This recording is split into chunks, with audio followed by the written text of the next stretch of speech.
نحمده ونصلي على رسوله الكريم اما بعد فقد قال الله تبارك وتعالى كما ورد في سورة الجاثية اعوذ بالله من الشيطان الرجيم بسم الله الرحمن الرحيم وإنه لعلم للساعة فلا تمترن بها واتبعوني هذا صراط مستقيم صدق اللہ العظیم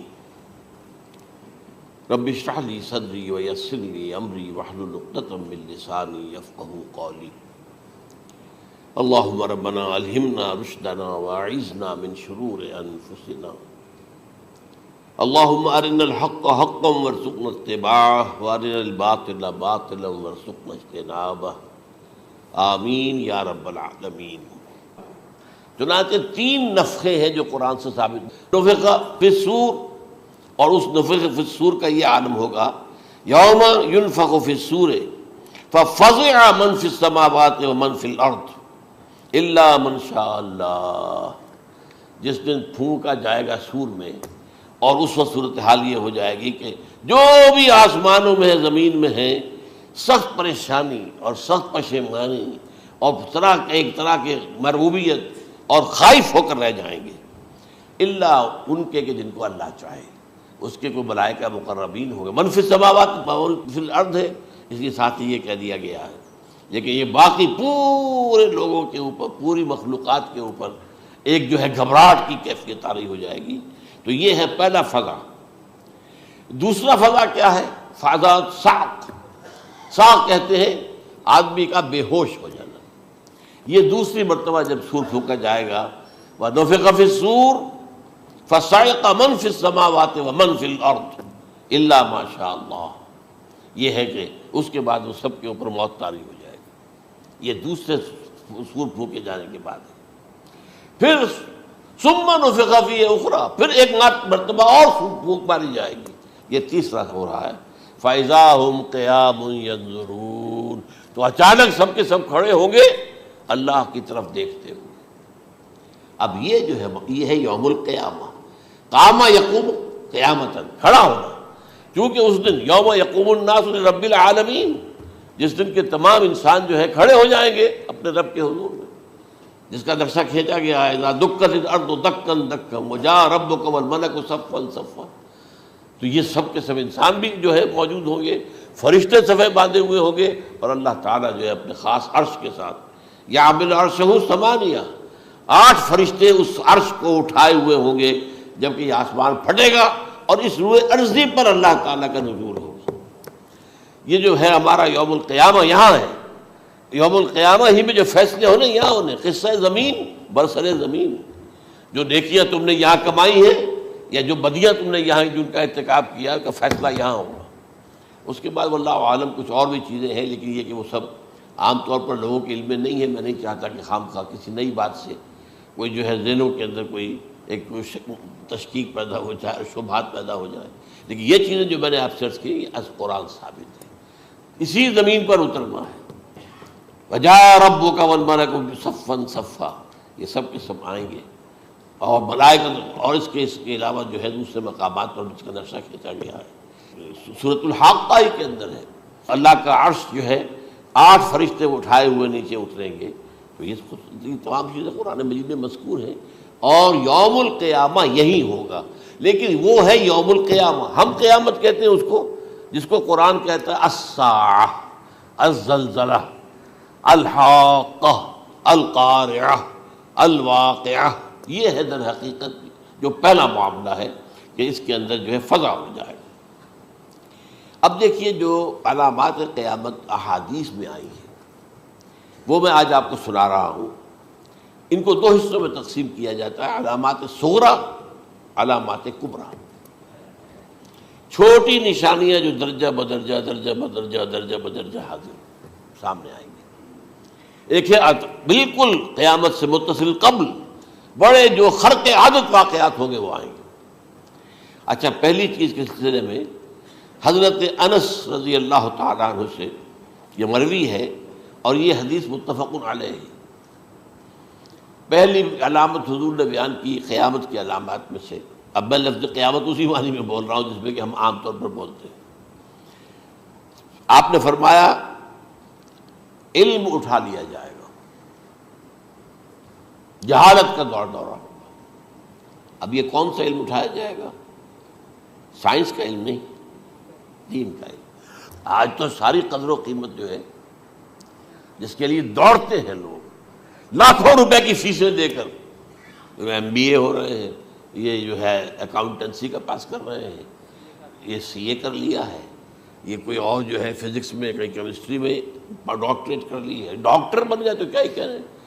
تو جس چیز کی مارکیٹ میں ڈیمانڈ ہے وہ علم ہے. آج علم کمپیوٹر کا علم ہے یہ. حالانکہ ان میں سے کسی کے اوپر لفظ علم کا اطلاق میرے نزدیک غلط ہے، جہالت ہے. علم وہ ہے جو ذہن کو جلا دے، جو سوچ کو جلا دے، روشنی پیدا کرے، دماغی روشنی، وسعت دے، انسان کے فکر کو وسعت دے، اس کے ذہنی جو ہے جو افق ہے اس کو وسیع کرے. علم تو وہ ہے جو حقیقت کے کیا علم بھی اسے عطا فرمائے. قرآن ہے، حدیث ہے، باقی اور چیزیں جو اس سلسلے میں آ سکتی ہیں وہ ہے کہ جو قرآن اور حدیث کی سمجھنے میں مومن ہوں اور زیادہ جو ہے اس کے تک فہم کو آسان کر دیں. لیکن یہ کہ فرمایا علم اٹھا لیا جائے گا، جہالت کو فروغ ہوگا. ظاہر بات ہے ایک ہی بات ہوئی ہے. دوسرے نمبر پہ یہ کہ جہالت کو فروغ ہوگا. نمبر 3 زنا کثرت سے ہوگا. نمبر 4 شراب نوشی عام ہو جائے گی. نمبر 5 عورتوں کی تعداد بہت زیادہ ہو جائے گی، مردوں کی تعداد کم ہو جائے گی. یہاں تک کہ 50 عورتوں کا خیر خبر کرنے والا، کوئی نگرانی کرنے والا، وہ ایک مرد. اچھا یہ تو ہے ایک حدیث جو میں نے آپ کو بیان کر دی، متفق علیہ. یہ بخاری اور مسلم دونوں میں ہے. دوسری حدیث بخاری کی ہے، اس کو حضرت ابو ہریرہ رضی اللہ تعالیٰ عنہ نے روایت فرمایا ہے. قیامت آئے گی جب امانت ضائع ہو جائے گی. آج ہمارے ہاں امانت کے ضائع ہونے کا جو نقشہ ہے شاید پوری دنیا میں کہیں اور نہیں. جس طرح کے غبن یہاں ہوتے ہیں، جس طرح کک بیکس جو ہے وہ لیے جاتے ہیں. اس غریب یعنی قوم غریب ہے لیکن یہاں وہ امیر بہت بڑے بڑے لوگ ہیں. اور نمبر 2 حکومت نااہلوں کے سپرد ہو جائے گی. یہ ہے امام بخاری کی روایت کردہ روایت جو حضرت ابو ہریرہ سے. مسلم شریف میں ابو ہریرہ رضی اللہ تعالیٰ عنہ سے ایک اور روایت ہے، مال عام ہو جائے گا یہاں تک کہ زکوٰۃ قبول کرنے والا کوئی نہ ہوگا. یہ بات وہ ہے جو آج سعودی عرب اور UAE کے اندر آپ کثرت سے دیکھ سکتے. دولت جو ہے وہ ریل پیل. ابھی تھوڑا سا آیا ہے معاملہ خاص طور پر دبئی میں، کیونکہ وہاں بہت زیادہ کنسٹرکشن ہو رہی تھی. تو پوری دنیا میں آپ کو معلوم ہے کہ جو ریئل اسٹیٹ کہلاتا ہے اس کا حال بہت پتلا ہے، لیکن وہاں کے دولت ریل پیل ہے ہر جگہ پر. اور سب سے اہم متفق علیہ روایت. متفق علیہ کیا؟ وہ تو حضرت عمر سے بھی مروی ہے، ابن عمر سے بھی مروی ہے، ابن عباس سے بھی مروی ہے، ابو ہریرہ سے بھی مروی ہے، عبداللہ ابن مسعود سے بھی مروی ہے رضی اللہ تعالیٰ عنہ اجمعین. اور یہ وہ حدیث ہے جسے کہا جائے حدیث جبرائیل، جسے ام السنہ بھی کہا گیا. اس میں جو آخری سوال کیا حضرت جبرائیل نے حضور سے، چوتھا. پہلا یہ تھا کہ اسلام کیا ہے مجھے بتائیے، ایمان کیا ہے، اس کی حقیقت کیا ہے یہ مجھے بتائیے. تیسرا احسان کیا ہے یہ بتائیے. چوتھا یہ کہ قیامت کے بارے میں بتائیے کب ہوگی. حضور نے فرمایا کہ اس کے بارے میں جس سے سوال کیا جا رہا ہے وہ اس سے زیادہ نہیں جانتا جو کہ سوال کر رہا ہے. اب اس کے کئی مفہوم ہو سکتے ہیں کہ بہرحال یا تو حضرت، چونکہ بعد میں معلوم ہوا کہ حضور نے پہچانا نہیں کہ یہ جبرائیل ہے، بلکہ جب سوال جواب ہو کر وہ چلا گیا شخص تو اچانک حضور کے ساتھ ذرا ردو ہو ہی لیا، ذرا بلانا اس کو دوبارہ لانا. اب جو دیکھا کہ یہ وجود ہی نہیں اس کا.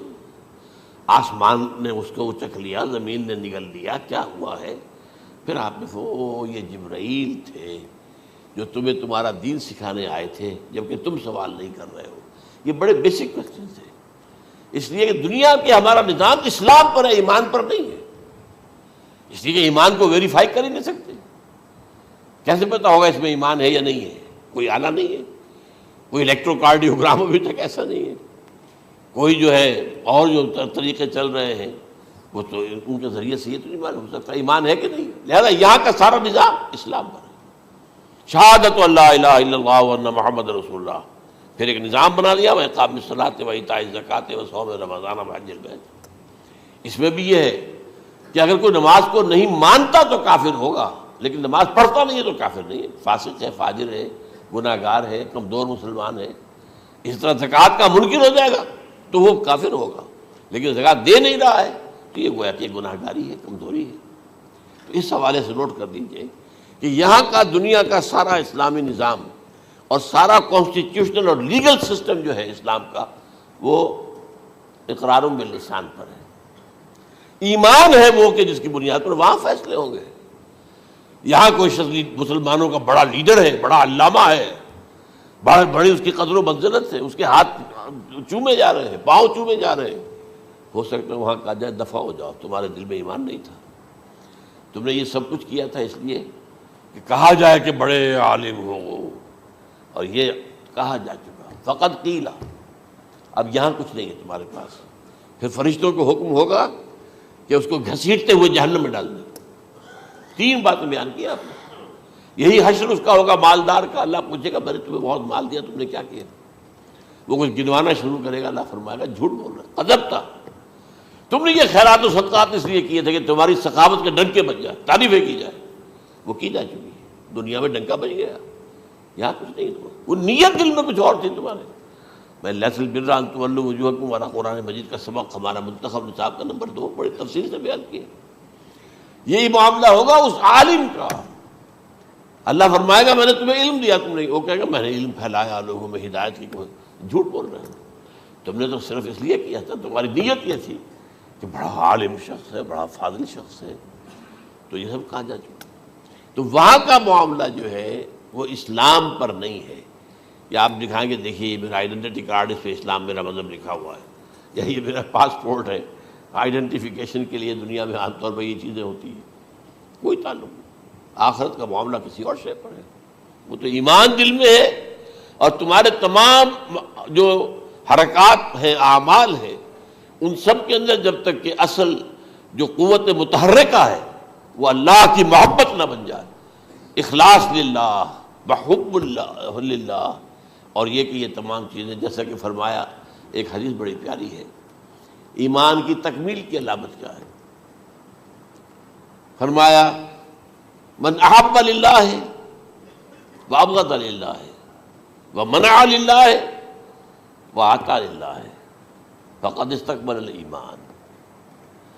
جس شخص کے نے محبت جس سے بھی کی، اللہ کے لیے کی، اپنے مفادات کے لیے نہیں، رشتہ داری کی بنیاد پر نہیں. محبت اوپر ہو جائے، رشتہ دار کا حق ہے دو، بیوی کے حقوق ہیں دو، لیکن محبت یہ اللہ کے لیے ہو کہ فلاں شخص سے مجھے محبت اللہ کے لیے. اور اگر نفرت رکھی تو اللہ کی وجہ سے رکھی، اس لیے رکھی کہ وہ اللہ کے دین سے دور ہے، وہ اللہ کے راستے پر نہیں آ رہا ہے، وہ فسق و فجور کی جو ہے زندگی کو آ رہا ہے. اس میں بھی یہ ہے کہ یہ نہیں ہے تعلق قطع کر لو. تعلق قطع کرو گے تو تبلیغ اور اصلاح کا موقع کہاں رہے گا؟ لیکن دلی محبت نہیں ہوگی اس میں. تو اگر محبت ہے تو اللہ کے لیے، اور نفرت ہے تو اللہ کے لیے. اور کسی کو کچھ دیا ہے تو اس لیے کہ اللہ کا حکم ہے کہ دوں، اور کسی سے کچھ روکا ہے تو اس لیے کہ اللہ کا حکم ہے کہ روکوں. اس کو نہیں دینا ہے. فقد استکمل الایمان، تو اس شخص نے ایمان کی تکمیل کر لی. یہ ہے اصل جو ڈیسائیڈنگ فیکٹر ہے، وہ یہ ہے. اور اس ایمان کی پہلی علامت کیا ہے؟ کیسے معلوم ہو میرے اندر ایمان ہے؟ پہلی علامت سب سے کم تر درجے کا ایمان، اس میں فرمایا گیا اذا اساءت کا سیئۃ وحسنت کا حسنۃ فانت مومن. اگر کوئی اچھا کام کر کے خوشی ہو اور کوئی برا کام ہو جائے تو ملامت ہو، یہ کیا کر بیٹھا، یہ میں نے کیا کیا ہے، یہ مجھے نہیں کرنا چاہیے تھا. یہ اگر احساس ہے نیکی اور بدی کا تو تمہارے اندر ایمان ہے. یہ ایمان ہے ادنیٰ درجے کا. اور وہ ایمان من احب للہ ہے، وابغض للہ ہے، واعطى للہ ہے، ومنع للہ ہے، فقد استکمل الایمان. اچھا، یہ جو متفق علیہ حدیث ہے جو حضرت جبرائیل کی ہے، اس میں پھر ان کا کہ اچھا اگر آپ مجھے یہ کب ہوگی قیامت نہیں بتا سکتے، تو اس کی کچھ علامتیں بتائیے۔ یہ بڑی عظیم کیونکہ یہ تو تمام احادیث کے اندر میں نے عرض کیا نا کہ سب سے زیادہ صحابہ سے منقول ہے، اور آپ نے فرمایا کہ جب لونڈی اپنی مالکہ کو جنے گی اور تم دیکھو گے کہ ننگے بدن ننگے پیر بھوکے ننگے بھیڑوں اور بکریوں کو چرانے والے اونچی سے اونچی عمارتیں بنانے میں ایک دوسرے کا مقابلہ کریں گے۔ اذا تلد الامۃ ربتها، کیا بانی ہے؟ یہ خاص الفاظ کیوں کہے گئے؟ اولاد والدین کے سامنے دب کر رہتی تھی، کبھی سینہ تان کر بات نہیں کرتے تھے۔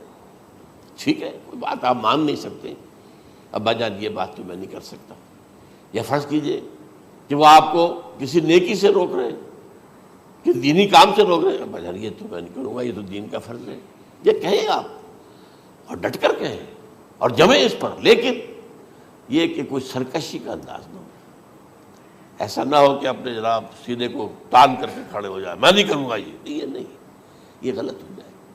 اچھا، اولاد میں بیٹی جو ہوتی تھی وہ زیادہ سبارڈینیٹ، سبمسو، بات ماننے والی، کہیں بھی سر اونچا نہ کرنے والی، اور آخری دور میں کیا ہوگا، بیٹیوں سے مائیں ڈریں گی، انہیں ٹوک نہیں سکتی کسی بات پر، پتہ نہیں کیا بک دے، کیا بکواس کر دے۔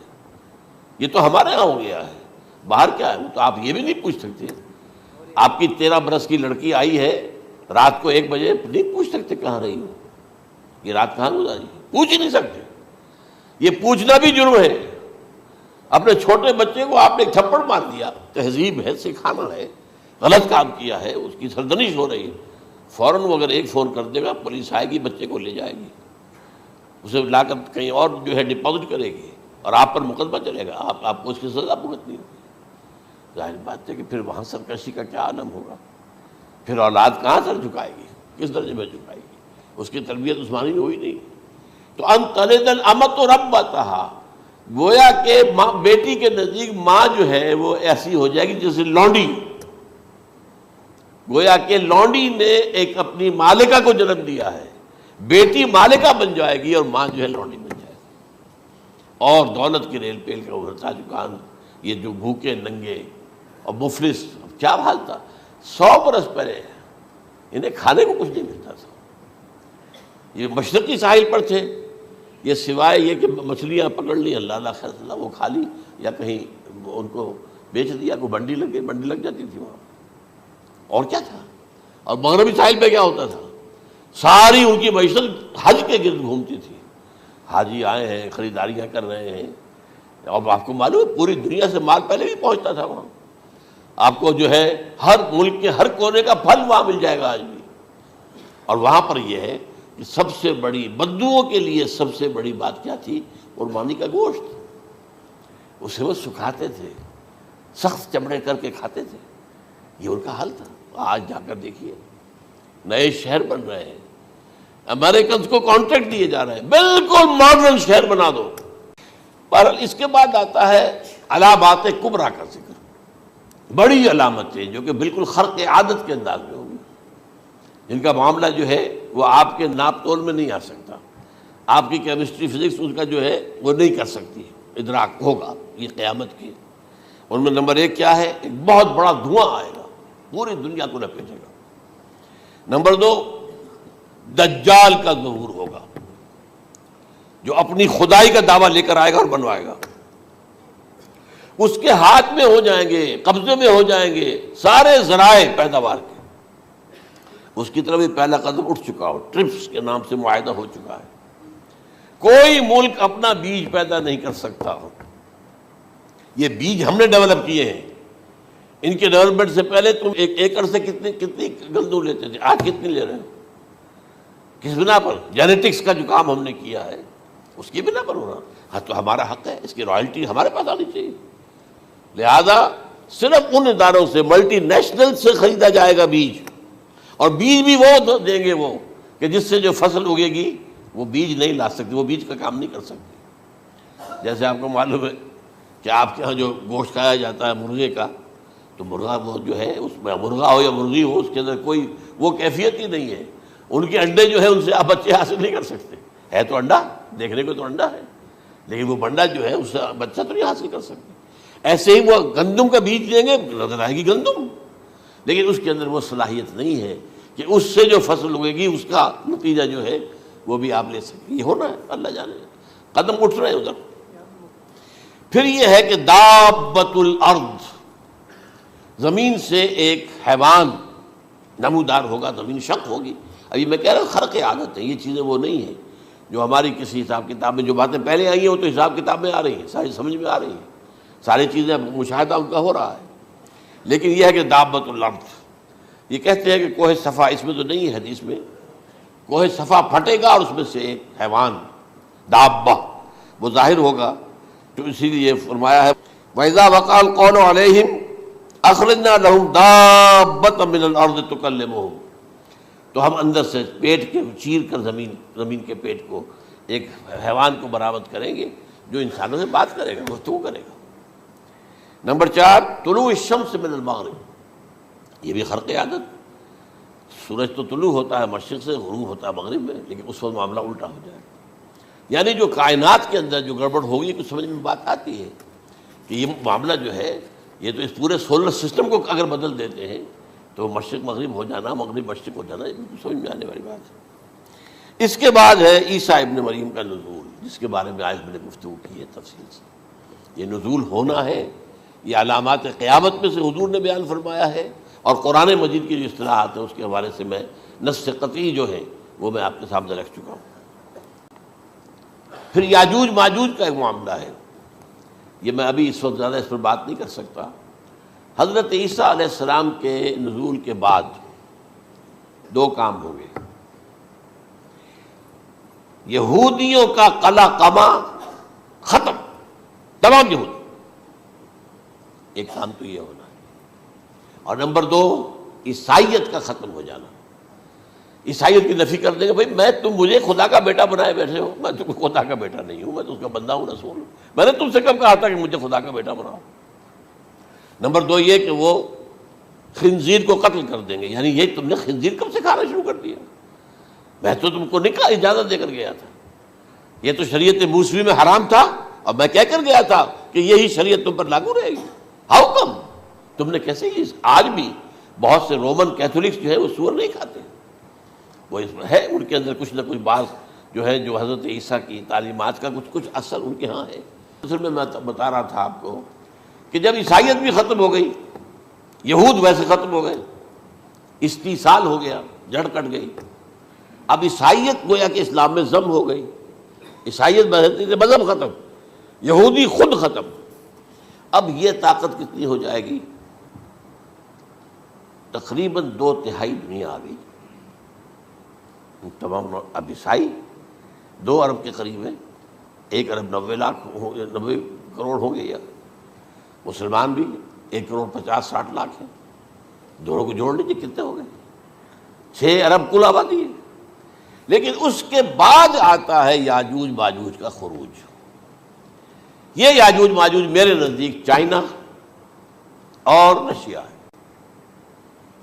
ان کی مجموعی طاقت اتنی ہوگی، اور یہ اس طرح آئیں گے ہر اونچائی پر سے اترتے ہوئے، پھسلتے ہوئے. جیسے 1962 میں جب وار ہوئی تھی بٹوین چائنا اینڈ انڈیا 1962 میں، تو وہ اس وقت کا نقشہ مجھے آج بھی اخبارات میں پڑھتا تھا تو یاد، waves after waves of Chinese soldiers were coming down the slopes of Himalayas. یہ تو وہ ہے نا جن کی تعداد کا کوئی حساب نہیں ہے.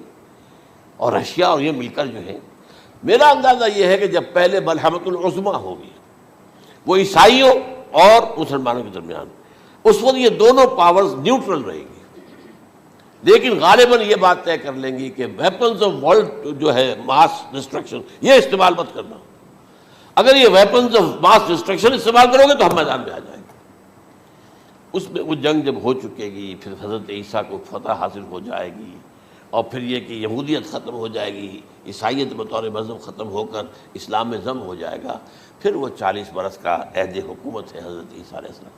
لیکن جب یہ فتح ہو جائے گی ان پر، اب یاجوج ماجوج آئیں گے، اور اتنی تعداد میں آئیں گے کہ بحیرہ طبریہ جو ہے اس کا سارا پانی پی جائیں گے۔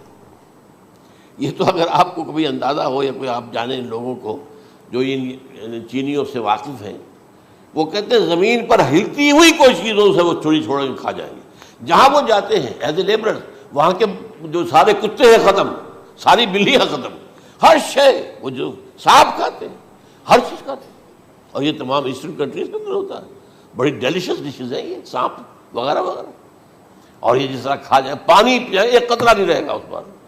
تو پھر جو ہے اللہ تعالیٰ اس وقت جو ہے اس میں ایک ایسی بیماری پیدا کرے گا، یہ سب مر جائے، یہ معجزے سے ہوگا۔ یعنی ان کے اوپر فتح جو ہے وہ عام لڑائی کے ذریعے سے نہیں ہوگی، بلکہ اس کے اوپر فتح جو ہوگی وہ اللہ تعالیٰ سے بوجھ، ایک بیماری پیدا ہوگی، سب مر جائے گا۔ اور اس کے بعد اللہ تعالیٰ ایسے پرندے بھیجے گا بڑی لمبی لمبی گردنوں والے، وہ ان سب کو کھا جائیں گے، جیسے ہمارے ہاں گدھ ہوتے ہیں، وہ ان کو صاف کر دیں گے۔ ورنہ تو یہ ہے کہ پوری دنیا کے اندر جو بدبو اور جو پیدا ہوتا معاملہ اس سے، تو اس نوع انسانی کی بقا ممکن نہیں تھی۔ ان کے خاتمے کے بعد پھر یہ ہوگا کہ حکومت اسلامی جو ہے پوری دنیا میں حضرت مسیح علیہ السلام کی ہوگی۔ 45 برس وہ رہیں گے، اسی میں وہ کہلن بھی آ جائے گا، وہ فی المہد و کہلن جو میں نے شروع میں بیان کیا تھا، اسی میں پھر یہ ہے کہ وہ شادی بھی کریں گے، ان کی اولاد بھی ہوگی، اور پھر ان کا انتقال ہوگا تو حضرت حضور صلی اللہ علیہ وسلم کے حجرے میں، وہیں پر جہاں حضور اور ابو بکر اور عمر رضی اللہ تعالیٰ عنہم دفن ہیں، وہیں پہ ان کو دفن کیا جائے گا۔ اور قیامت کے دن حضور فرماتے ہیں کہ میں اور یہ تینوں ساتھ نکلیں گے۔ تو یہ ہے والات و واقعات۔ بہرحال اس میں یہ ہے کہ یہ نوٹ کر لیجئے کہ جہاں تک ہمارے ہاں آج کل کا معاملہ ہے، میرے نزدیک میں یہ کہنے پر مجبور ہوں، جو رفع و نزول مسیح کو نہیں مانتا وہ کم سے کم منکر حدیث ضرور ہے۔ میں اس سے کم کا فتویٰ نہیں دے سکتا۔ اب یہ ہے کہ جو لوگ مہدی کو نہیں مانتے ان کا معاملہ میں مختلف سمجھتا ہوں، چند منٹ لے رہا ہوں آپ کے وہاں، اس لیے کہ ان کی حدیثیں صحیحین میں نہیں ہیں، بخاری مسلم میں نہیں، اور یہ کہ بہرحال ان کا معاملہ جو ہے وہ ایسا نہیں ہے حضرت عیسیٰ کا۔ حضرت عیسیٰ کے آنے کا جو کچھ ہوگا وہ تو میں نے آپ کے سامنے بیان کر دیا، لیکن یہ ہے کہ حضرت مہدی ہمارے نزدیک اس میں خرق عادت کوئی ہے ہی نہیں۔ جیسے ہر صدی کے مجدد ہوتے ہیں، آخری صدی کے مجدد وہ ہوں گے، اور میرے نزدیک یہی آخری صدی ہے، اور اسی میں حضرت مہدی کا ظہور ہو جانا۔ سعودی عرب میں کوئی خانہ جنگی ہوگی کسی بادشاہ کے انتقال پر، اور پھر اس وقت یہ ظاہر ہوں گے، اس وقت ملک کے حالات کو سنبھالنے کے لیے لوگ ان کو زبردستی نکالیں گے، چھپے ہوئے ہوں گے ایک گھر میں۔ یہ حضرت ام سلمہ رضی اللہ تعالی عنہ کی روایت ہے کہ ایک بادشاہ کے انتقال پر یہ خانہ جنگی ہو جائے گی، اور ایک شخص مدینے سے بھاگ کر مکے میں چھپ جائے گا۔ یہ تو ہے ان کے الفاظ، میں توجیہ کر رہا ہوں۔ یہ لوگ ان کی طرف دیکھ رہے ہوں گے کہ یہ جو وقت آیا ہے فتنے کا ہماری قوم پر، ہمارے ملک پر، تو ان کی شخصیت ایسی ہے کہ یہ بیچ میں آئیں، صلح صفائی کرائیں، اور وہ جو ہے اس ذمہ داری سے بچ کر بھاگیں گے اور جا کر مکے میں چھپ جائیں گے۔ پھر لوگ انہیں تلاش کر کے نکالیں گے اور زبردستی ان کے ہاتھ پر بیعت کریں گے، ورنہ وہ اتنے بڑے منصب کو۔ اور پھر یہ بھی ہے، ایک حدیث میں آتا ہے یصلحو فی لیلۃ واحدہ، ایک رات میں ان کی مکمل اصلاح کر دیں گے۔ یعنی اگر کوئی تھوڑا بہت نقص اور عیب کوئی ہوا بھی، کوئی کمی کوتاہی ہوئی بھی، تو اللہ تعالیٰ ایک رات میں اصلاح کروا دیں گے۔ لیکن ہمارے نزدیک اس قدر کوئی خرق عادت ہے ہی نہیں۔ البتہ جو کہتے ہیں اہل تشیع، وہ خرق عادت ہے کہ ان کے 12ویں امام جو ہے وہ بچپن ہی کے اندر اس خوف سے کہ جو بنو عباس بادشاہ ہیں وہ ان کو قتل کر دیں گے، تو وہ ایک غار میں چھپا دیے گئے۔ اب وہ 1200 برس سے اس غار کے اندر چھپے ہوئے، اور اس کے بعد وہ ظاہر ہوگی، وہ امام مہدی ہوں گے۔ اس میں خرق عادت ہے، لیکن میں یہ کہتا ہوں کہ محض خرق عادت کی بنیاد پر ہم اس کی نفی نہیں کریں گے۔ کیوں؟ کیا ہم یہ نہیں مانتے کہ اصحاب کہف 300 برس تک سوئے رہے؟ یہ کیا عام بات ہے؟ حضرت عزیر علیہ السلام اللہ نے انہیں موت دی، موت، اور 100 برس کے بعد زندہ کر کے اٹھا لیا۔ تو خرق عادت حضرت عیسیٰ کو ہم اتنا بڑا خرق عادت مانتے ہیں کہ اٹھا کر آسمان پر، تیسرے آسمان کے اوپر ہیں، موجود ہیں، اب بھی ہیں۔ شب معراج میں تیسرے آسمان پر حضور کی ملاقات ان سے ہوئی۔ تو یہ خرق عادت کی بنیاد پر نفی نہیں ہم کرتے، ہو سکتا ہے، لیکن یہ کہ اس کے لیے ہمارے پاس کوئی دلیل نہیں، کوئی احادیث نہیں، کچھ نہیں، اس لیے ہم اس کو نہیں مانتے۔ البتہ خود وجود جو ہے حضرت مہدی کا وہ کوئی عجیب بات نہیں ہے، وہ تو جیسے پہلے بھی آئے ہیں ہمارے مجددین ایسے مجدد ہوں گے اور دین کو تازہ کر دیں گے۔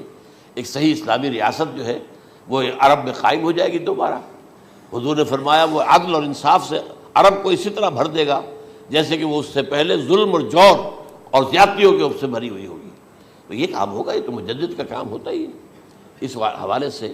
لیکن بہرحال میں نے پھر بھی کہا کہ اگر احادیث کی کمزوری کی وجہ سے کہ صحیح عین میں نہیں ہے، اگر کوئی شخص انکار کرے تو مجھے کوئی اعتراض نہیں ہے، ٹھیک ہے، لیکن جو حضرت عیسیٰ کے نفع سماوی اور حضرت عیسیٰ کے نزول کا انکار کرتا ہے وہ کم سے کم، میں انہیں اور آگے کوئی فتویٰ نہیں دیتا کہ وہ کافر ہو گئے یا یہ ہو گئے یا وہ ہو گئے، لیکن منکر حدیث کے لائن میں تو وہ لازماً کھڑے ہو گئے، کیونکہ اتنی واضح اور پکی حدیثیں ہیں حضرت مسیح کے نزول کی اور علامات قیامت میں جس طرح ان کا ذکر آتا ہے کہ اس سے انکار جو ہے وہ جب تک آپ پوری حدیث کے ذخیرے کا انکار نہ کریں اس وقت تک ممکن نہیں ہے۔ اقول قولی ھذا واستغفر اللہ لی ولکم ولسائر المسلمین والمسلمات۔